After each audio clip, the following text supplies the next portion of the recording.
The carpal tunnel is formed by an arch-shaped row of carpal bones on the bottom, and the roof is formed by the transverse carpal ligament. 9 flexor tendons run within the carpal tunnel along with the median nerve. The space inside the tunnel may be reduced due to pathology causing compression of the median nerve, which could give rise to complaints.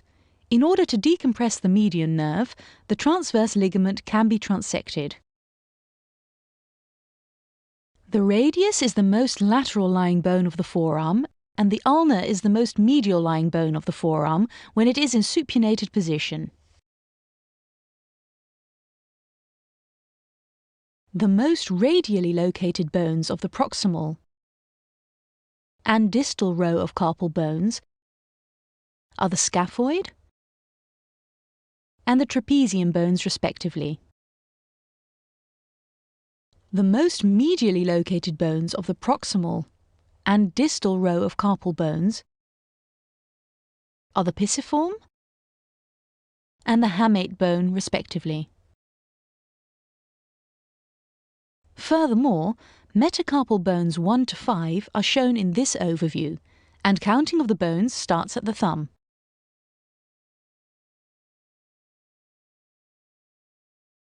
The corresponding phalanges are also identified and are counted in a similar sequence.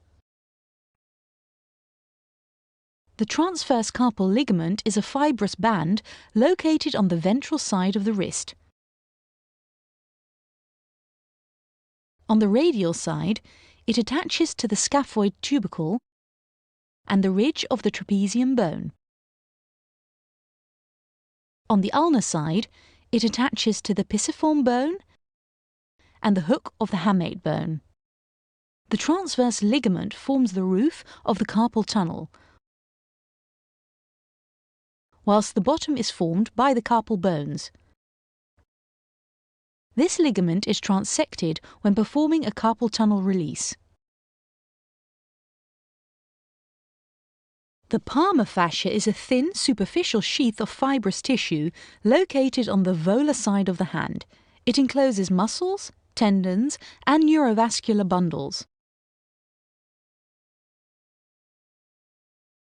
There are 4 deep flexor tendons of the fingers, each arising from the flexor digitorum profundus muscle, and 4 superficial flexor tendons of the fingers, each arising from the flexor digitorum superficialis muscle, all running through the carpal tunnel.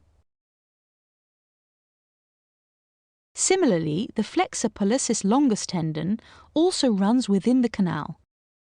Digital flexion is performed through these tendons and corresponding muscles.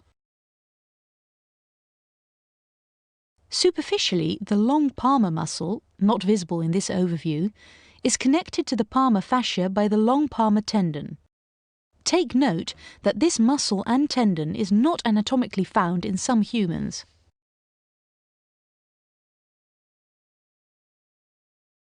Both the superficial and cutaneous branches of the radial nerve run over the dorso-radial side of the wrist and hand, outside of the carpal tunnel. The median nerve runs through the carpal tunnel along with the 9 flexor tendons previously seen. Compression of this nerve occurs when the space inside the tunnel is reduced, a condition known as the carpal tunnel syndrome. The superficial and cutaneous branches of the ulnar nerve run over the ulnar volar side of the wrist and hand outside of the carpal tunnel.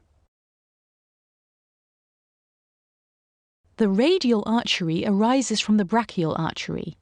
More distally, it is located on the radial volar side of the forearm and wrist. The ulnar artery arises from the brachial artery as well. More distally, it is located on the ulnar volar side of the forearm and wrist. Both arteries are located outside of the carpal tunnel. In this overview, a transected carpal ligament can be seen, along with the median nerve which has been decompressed.